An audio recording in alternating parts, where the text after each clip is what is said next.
biasa melaksanakan aktivitas kita pembelajaran hari ini. Namun sebelum memulai pembelajaran, seperti biasa kita terlebih dahulu berdoa. Nah, coba hari ini siapa yang giliran berdoa? Kira maju, kira ya.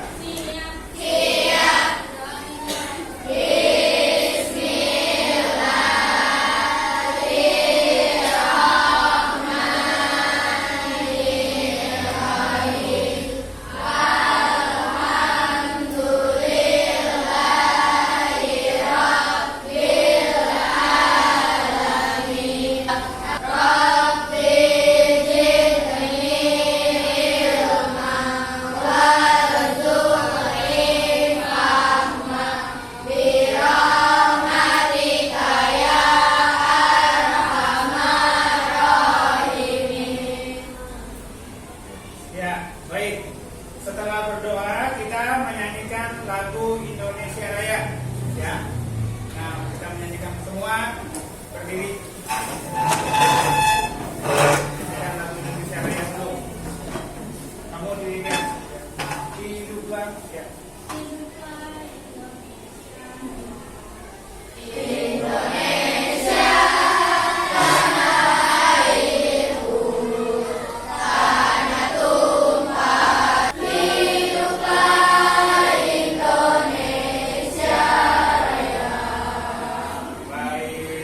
Duduk semuanya, kembali duduk ya. Oke, baik. Ya, sebelum memulai pembelajaran, kalau tadi kita sudah berdoa, menyanyikan lagu Indonesia Raya, sekarang Bapak mau absen dulu. Coba siapa yang nggak masuk hari ini? Kita sama Nisa, Adi. Kemana ini? Kurang tahu ya? Oke, baik. Ya, sudah.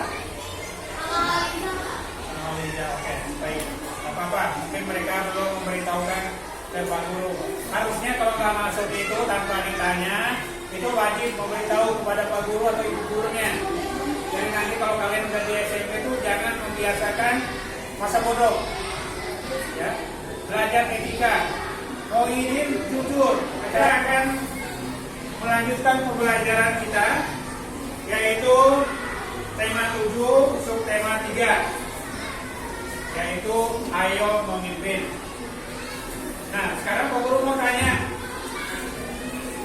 pembelajaran kita sebelumnya kita belajar tentang apa? Tentang apa? Kepemimpinan. Baik, coba siapa yang tahu? Sebutkan salah satu ciri kepemimpinan. Siapa yang bisa jawab? Pak. Bertanggung jawab. Tepuk tangan untuk Adi. Nah, selain itu apa lagi? Siapa yang tahu bisa menjawab? Apa? Membuka komunikasi. Apa sih itu komunikasi? Apa komunikasi? Hah? Apa? Dia berbicara dengan teman, dengan ini. Dia harus orang yang komunikasinya baik, tidak jutek, ya. Jadi harus membangun komunikasi yang baik dengan temannya, meminta pendapat dengan temannya. Apa baru diputuskan. Itu ciri pemimpin yang baik. Bukan semaunya dia sendiri. Saya maunya begini karena saya pemimpin. Itu tidak boleh, harus dihindari, ya. Sikap seperti itu. Nah, kemudian coba, apa itu pengertian kepemimpinan? Siapa yang tahu? Kamal ini ngantuk Kamal. Belum sarapan ya Kamal ya? Sudah, bagus ya. Baik, coba apa pengertian kepemimpinan? Hah? Apa? Pani? Oh, pintar Pani ya. Iya. Ulang coba lebih keras nah. Iya, kemampuan seseorang untuk menggerakkan sikap individu. Contoh, misalnya Aldi, seorang pemimpin di kelas. Dia bagaimana mengajak temannya? Ayo, Jamal Mirda, Kevin, kita bentuk grup atau bentuk klub futsal. Nah, teman-temannya itu pada ikut. Berarti dia itu memiliki jiwa kepemimpinan yang baik.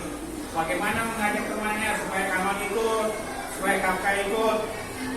Nah, kalau yang orang yang gak respect,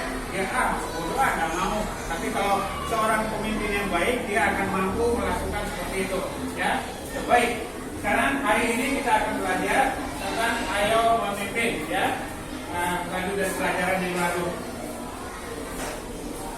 Karena lihat sikap-sikap yang harus dimiliki oleh seorang pemimpin, ya. Pertama, ya, seorang pemimpin itu dituntut untuk jujur dalam melaksanakan kepemimpinannya. Itu kuncinya jujur. Kenapa beliau selalu mengajarkan kamu tentang kejujuran?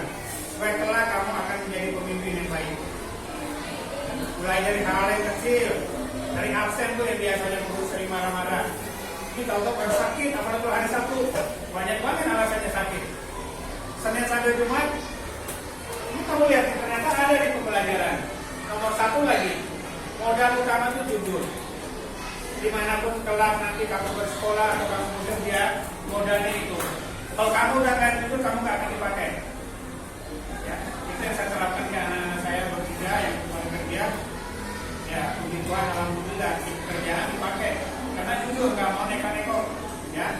Yang kedua, mampu bersikap tegas. Nah, kayak Pak Guru. Suka disalahartikan, gurunya kasar, gurunya galak.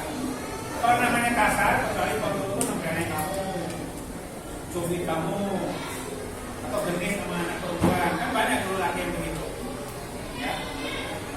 Tuh, banyak. Tapi Pak Guru merasa tidak seperti itu. Pak Guru paling marah hanya dengan kata-kata. Ya tidak? Jadi tegas itu perlu. A, B, B itu harus punya prinsip kayak gitu. Jangan abu-abu itu semuanya akhirnya libur. Yang berikut, bertanggung jawab terhadap kesejahteraan anggota yang dipimpinnya. Itu maksudnya, contoh, Pak Guru seorang pemimpin, Pak Guru dapat rezeki, ya Pak Guru bagi-bagi dengan teman, misalnya kuliah, atau teman lain. Itu ciri seorang pemimpin yang baik seperti itu, bukan kantongin sendiri misalnya. Itu, ya, itu sikap yang harus dimiliki oleh seorang pemimpin. Nah, mampu bersikap tenang meskipun berada di bawah tekanan. Nah, ini Pak Guru masih kurang. Kalau yang ini harus saya akui. Jadi kalau misalnya namanya orang ketika lagi ada masalah, ya kan, belum selesai yang satu sudah datang masalah yang lain. Dan kalau pemimpin yang udah matang benar, dia akan tetap tenang. Orang akan tahu kalau dia lagi punya masalah, dia tetap tenang. Ya. Jadi jangan membuat orang tahu, oh ini lagi masalah, lagi girang, lagi sedih, tiba-tiba baru habis joget-joget, tiba-tiba nangis kayak artis India. Nah itu biasanya contoh orang ketahuan, ya. Tapi dia tenang, mau ada masalah ada enggak orang nggak tahu. Kemudian mampu mengarahkan anggota untuk mencapai tujuan bersama. Misalnya kita mau acara lomba, bagaimana nih teman-teman kita mau lomba hari ini, bagaimana supaya kita juara, yuk kita latihan semangat. Itu contohnya. Mau menerima kritik dan saran dari anggota yang dipimpinnya. Kalau anggota punya usul saran ya ikuti yang terbaik. Kemudian mampu menerapkan nilai-nilai Pancasila dalam kehidupan sehari-hari sehingga menjadi teladan yang baik bagi anggotanya. Jadi menerapkan sila-sila Pancasila. Kevin, kok ngantuk Kevin? Coba ada berapa sila Kevin? Hah? 5. Coba sebutkan 1. Ya, so bagus ya. Nilai-nilai Pancasila ya dari sila pertama sampai sila ke-5.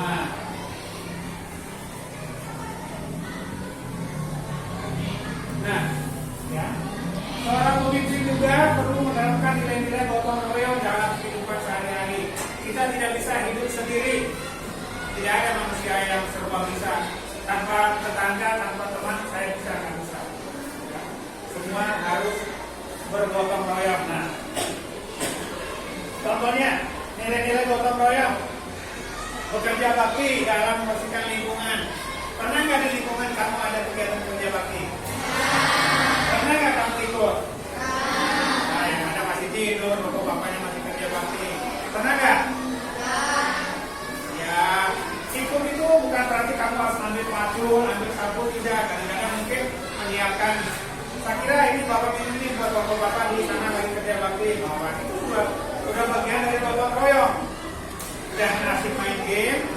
Alin, coba itu ke belakang tuh. Orang-orang lagi pada mau kumpul di kontrakan, bawaannya boleh begitu. Jadi itu ya bagian seperti itu. Bersama-sama membangun kursi roda misalnya, bersama-sama membangun jembatan. Nah, bersama-sama membersihkan lingkungan setelah tertimpa bencana. Itu penerapan nilai-nilai gotong royong dalam kehidupan sehari-hari. Ya.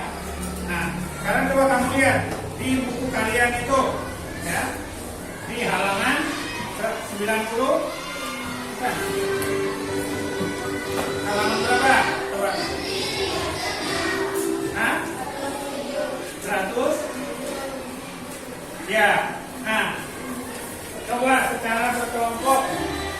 Kan sudah membagi kalian dalam bentuk kelompok, ya kan? Sekarang coba bentuk kelompoknya masing-masing. Ayo. Setelah itu masing-masing kelompok melaporkan hasilnya ke depan. Satu kelompok maju semua nanti. Satu orang yang baca. Ayo. Ya, oke. Pak Guru kasih waktu 5 menit. Isi jawabannya apa saja, ya? Mana kelompok ini? Satu orang. Ya, yang lain ikut bantu memberikan pendapatnya kira-kira apa, ya? Aku sumbang saran. Oh, tapi nanti nggak apa-apa. Ayo. Jadi yang lain ikut bantu memikir, memberikan itu. Jadi saya bagian sekretaris tinggal menulis.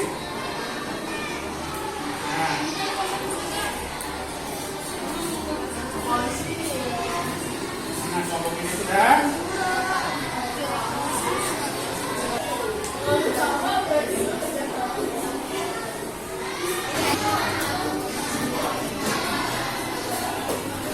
Itu misalnya kursi roda misalnya, alasannya biar lingkungan menjadi aman.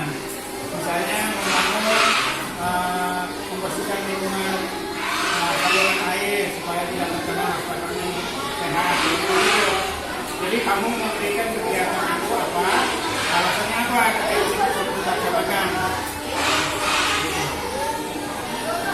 Kalau sudah, Bapak sudah beri nilai. Bapak minta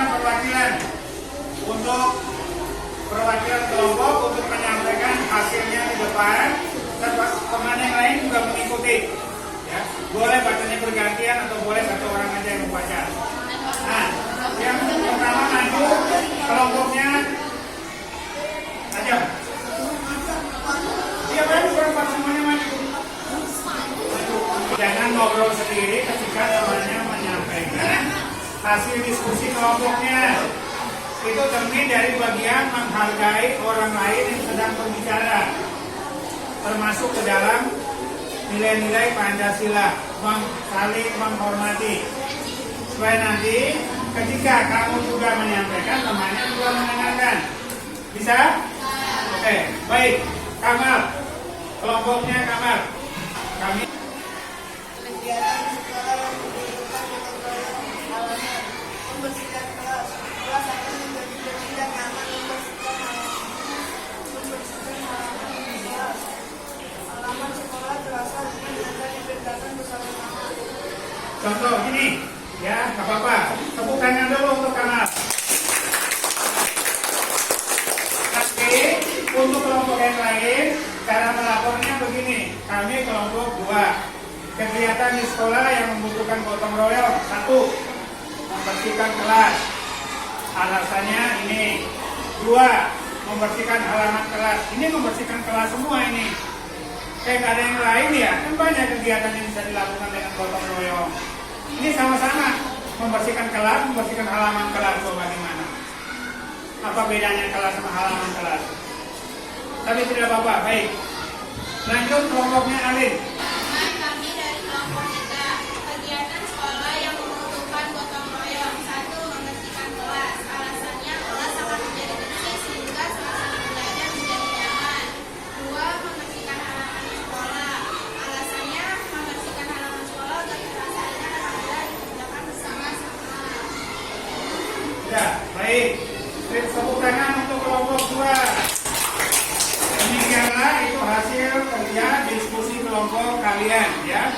apa yang kalian sampaikan tadi itu merupakan penerapan dari nilai-nilai gotong royong dalam kehidupan sehari-hari.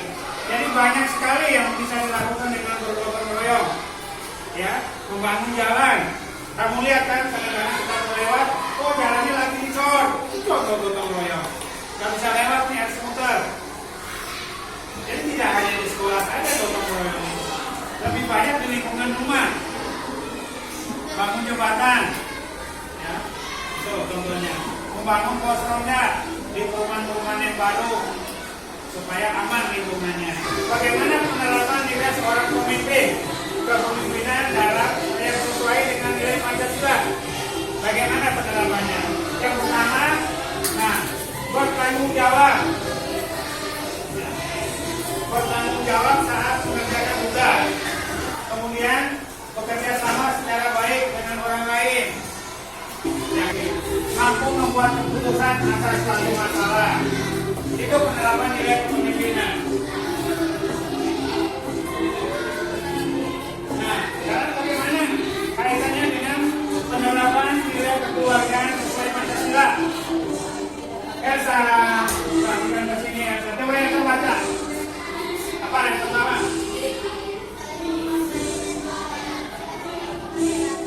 Ya, saling menghormati dan toleransi antar umat beragama. Ya. Nah, itu penerapan nilai kekeluargaan. Ya. Jadi supaya kekeluargaan kita tumbuh, antara tetangga tidak ribut. Ya, menghormati orang yang sedang beribadah itu penting, perlu. Ya, bersikap adil dan berikan rasa kepada tetangga. Adil dan berikan rasa itu. Contohnya apa? Coba siapa yang bisa menjawab? Contohnya bersikap adil dan berikan rasa. Contohnya bagaimana? Coba siapa yang bisa memberikan contohnya? Yang bisa memberikan contoh dapat hadiah dari Pak Guru. Coba contoh yang Pak. Bersikap adil dan berikan rasa. Coba berikan rasa. Tahu nggak arti berikan rasa? Hah? Tahu nggak berikan rasa artinya apa? Nah, kalau nggak tahu artinya coba contohnya apa sih? Kita berikan rasa. Siapa yang bisa menjawab? Hah? Misalnya contoh, di rumah, di tetanggamu ada yang sakit, terus kamu setel musiknya kencang-kencang, mereka merasa nggak itu? Hah? Tetangganya ada yang sakit, tiba-tiba Ali dan kawan-kawannya pura-pura gitu, suaranya kencang, musik di rumahnya Ali, ledak kayak itu semua kontrakan. Ini makan akses kewajiban dalam masyarakat. Ini yang banyak tidak dimengerti. Ya, hanya untuk haknya saja, tapi kewajibannya tidak dilaksanakan. Pak, kok anak saya nilainya jelek? Coba diingat-ingat, anaknya melaksanakan kewajibannya dengan baik nggak? Sekolahnya rajin nggak? Tugas-tugasnya dikerjakan nggak? Itu. Kemudian di pekerjaan juga sama, jangan langsung menuntut gaji, kerja dulu. Tapi kebanyakan orang lebih banyak menuntut gaji dulu daripada haknya. Gitu. Bisa dipahami sampai sini? Bisa dipahami? Ini kelihatannya pada lo ya semua. Coba berdiri semua, berdiri dulu semua coba. Kita lihat satu. Berdiri dulu semuanya.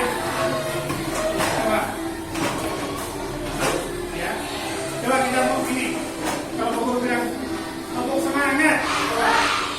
Tepuk semangat.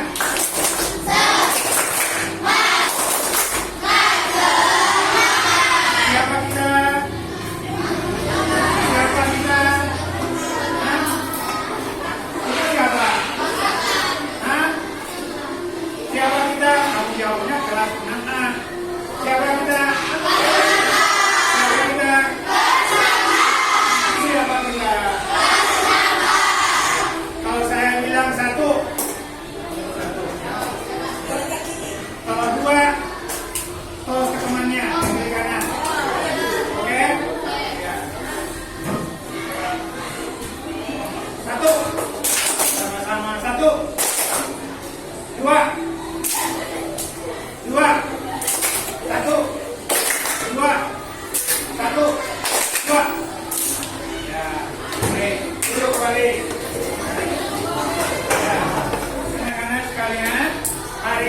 kita sudah belajar tentang banyak hal. Coba Delia, kali ini tadi Delia belajar tentang apa?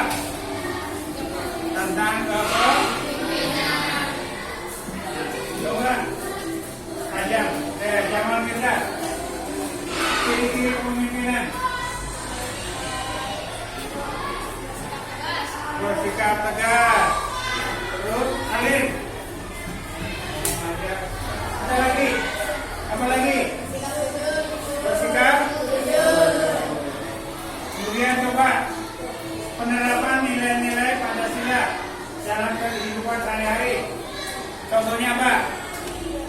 Contohnya apa penerapan nilai-nilai Pancasila dalam kehidupan sehari-hari tadi? Hah? Apa? Hah? Penerapan nilai Pancasila dalam kehidupan sehari-hari tadi apa? Hah? Apa? Apa? Menjenguk teman yang sakit. Apa lagi coba? Hah? Tidak mendiam-diamkan teman. Coba.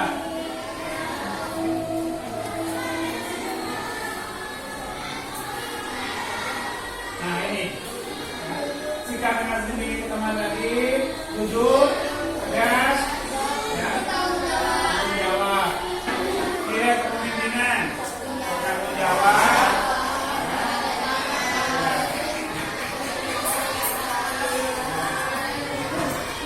Nah, nilai kekeluargaan, saling menghormati dan toleransi, menjaga kerukunan dengan tetangga dan seterusnya dan seterusnya. Oke, baik. Pembelajaran kita hari ini sudah selesai.